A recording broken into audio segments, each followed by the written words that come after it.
ಶುಭೋದಯ ಫ್ರೆಂಡ್ಸ್. ನಿನ್ನೆ ವಿಡಿಯೋದಲ್ಲಿ ನಾನು ಮೊಬೈಲ್ ಅನ್ನೋ ಟಾಪಿಕ್ ಬಗ್ಗೆ ಹೇಳಿದ್ದೆ. ನಿನ್ನೆನೆ ಹೇಳಿದ್ದೆ ನೆಕ್ಸ್ಟ್ ವಿಡಿಯೋದಲ್ಲಿ ಮಕ್ಕಳ ಕೈಯಲ್ಲಿ ಮೊಬೈಲ್ ಅನ್ನೋ ವಿಷಯದ ಬಗ್ಗೆ ಟಾಪಿಕ್ ಬಗ್ಗೆ ಮಾತಾಡ್ತೀನಿ ಅಂತ. ಶ್ರೀಕೃಷ್ಣ ಪರಮಾತ್ಮನ ಒಂದು ದಿನಕ್ಕೊಂದು ಭಾಗವತಾಮೃತ ಬಿಂದು ಅನ್ನೋ ಪುಸ್ತಕ ಓದ್ಬೇಕಾದ್ರ ನನಗೆ ಈ ಮೊಬೈಲ್ ಅನ್ನೋ ಟಾಪಿಕ್ ಬಗ್ಗೆ ಮಾತಾಡ್ಬೇಕು ಅಂತ ಅನ್ನಿಸ್ತು. ಅಂದ್ರೆ ಮನೆಯಲ್ಲಿ ನಮ್ಮೆಲ್ಲರ ಅಂದ್ರೆ ದೊಡ್ಡವರ ಪರಿಣಾಮ ಮಕ್ಕಳ ಮೇಲೆ ಹೇಗ್ ಬೀರುತ್ತೆ ಅನ್ನೋದು ಶ್ರೀಕೃಷ್ಣ ಪರಮಾತ್ಮ ಎಷ್ಟು ಸರಳವಾಗಿ ಸುಂದರವಾಗಿ ವಿವರಿಸಿದ್ದಾನೆ. ಅಂದ್ರೆ ಸಿಂಪಲ್ ಕಥೆಗಳು, ದಿನಕ್ಕೊಂದು ಜಸ್ಟ್ ಒಂದು ಓದಿದ್ರೆ ಸಾಕು ನಮ್ಮ ಜೀವನದಲ್ಲಿ ಏನೇನೆಲ್ಲ ಬದಲಾವಣೆ ಆಗಬಹುದು.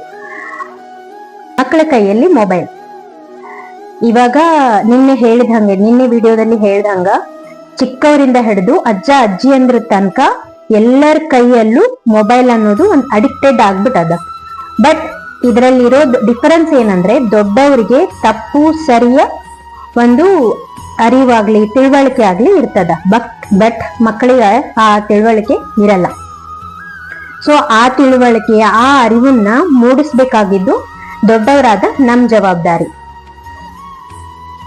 ದಿನಕ್ಕೊಂದು ಭಾಗವತಾಮೃತ ಬಿಂದು ಆ ಪುಸ್ತಕದಲ್ಲಿ ಶ್ರೀಕೃಷ್ಣ ಪರಮಾತ್ಮ ಹೇಳ್ತಾನ, ಎಷ್ಟು ಬ್ಯೂಟಿಫುಲ್ ಆಗಿ ಹೇಳ್ತಾನಂದ್ರ, ಮನೆಯಲ್ಲಿ ತಂದೆ ಹೇಗೋ ಮಕ್ಕಳು ಹಾಗೆ ಇರ್ತಾರಂದ. ಅಂದ್ರೆ ತಂದೆ ಏನೇನ್ ಕರ್ಮಗಳನ್ನ ಮಾಡ್ತಾನ ತಂದೆಯನ್ನ ನೋಡಿ ಮಕ್ಕಳು ಸಹ ಆ ಕರ್ಮಗಳನ್ನೇ ಮಾಡ್ತಾರ. ಶ್ರೀಕೃಷ್ಣ ಪರಮಾತ್ಮ ಹೇಳ್ತಾನ, ನೀವೆಲ್ಲ ನನ್ನ ಮಕ್ಕಳು, ನನ್ನ ಭಕ್ತರೆಲ್ಲ ನನ್ನ ಮಕ್ಕಳು, ನಾನು ನಿಮ್ಮೆಲ್ಲರ ತಂದೆ. ನಾನೇ ಕರ್ಮಗಳನ್ನ ಮಾಡೋದ್ ಬಿಟ್ಟು ಬರೀ ನನ್ನ ಭಕ್ತರಾದ ನಿಮಗೆಲ್ಲ ಕರ್ಮಗಳನ್ನ ಮಾಡ್ಲಿಕ್ಕೆ ಹೇಳಿದ್ರೆ ಸಾಧ್ಯನೇ ಇಲ್ಲ, ನೀವು ಮಾಡೋದಿಲ್ಲ.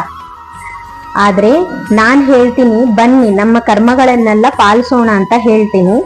ಅಂದ್ರೆ ನಾನ್ ಕರ್ಮಗಳನ್ನ ದಿನಂಪ್ರತಿ ಮಾಡಿದ್ರೆ ಮಾತ್ರ ನನ್ನ ಭಕ್ತರಾದ ನನ್ನ ಮಕ್ಕಳಾದ ನೀವು ಸಹ ಕರ್ಮಗಳನ್ನ ಮಾಡ್ತೀರಿ.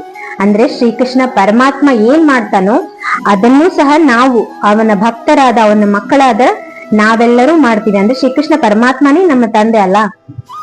ಹಂಗೆ ಮನೆಯಲ್ಲಿ ದೊಡ್ಡವರಾದವರು, ತಂದೆ ತಾಯಿಯಾದವರು, ನಾವೇನೇನು ಒಳ್ಳೆ ಕರ್ಮಗಳನ್ನ ಮಾಡ್ತೀವಿ, ಒಳ್ಳೆ ಕಾರ್ಯಗಳನ್ನ ಮಾಡ್ತೀವಲ್ಲ, ನಮ್ಮ ಮಕ್ಕಳು ಅದನ್ನೇ ಕಲಿತಾರ.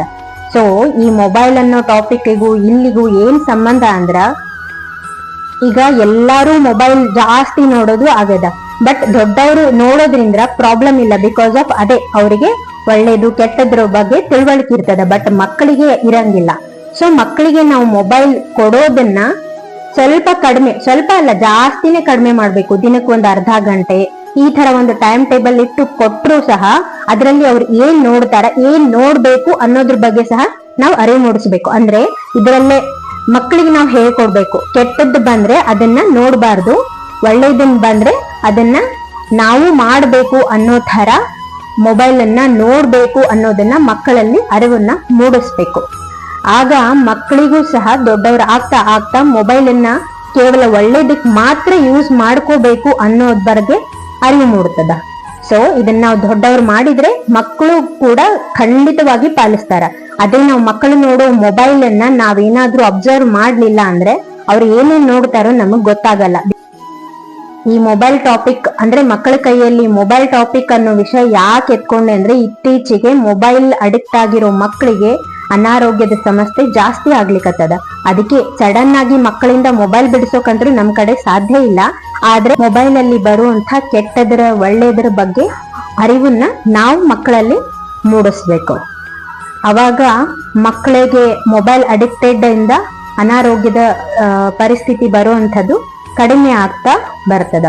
ಸೊ ಎಲ್ಲರಿಗೂ ಈ ವಿಷಯ ನಾನು ಹೇಳಿದ್ದು ಇಷ್ಟ ಆಯ್ತು ಅನ್ಕೋತೀನಿ. ನಿಮಗೇನ್ ಅನ್ಸುತ್ತೋ ಈ ಟಾಪಿಕ್ ಬಗ್ಗೆ, ಈ ಮಕ್ಕಳ ಕೈಯಲ್ಲಿ ಮೊಬೈಲ್ ಬಗ್ಗೆ ಅನ್ನೋದನ್ನ ಪ್ಲೀಸ್ ಕಮೆಂಟ್ ಬಾಕ್ಸ್ ಅಲ್ಲಿ ತಿಳಿಸಿ. Thank you so much.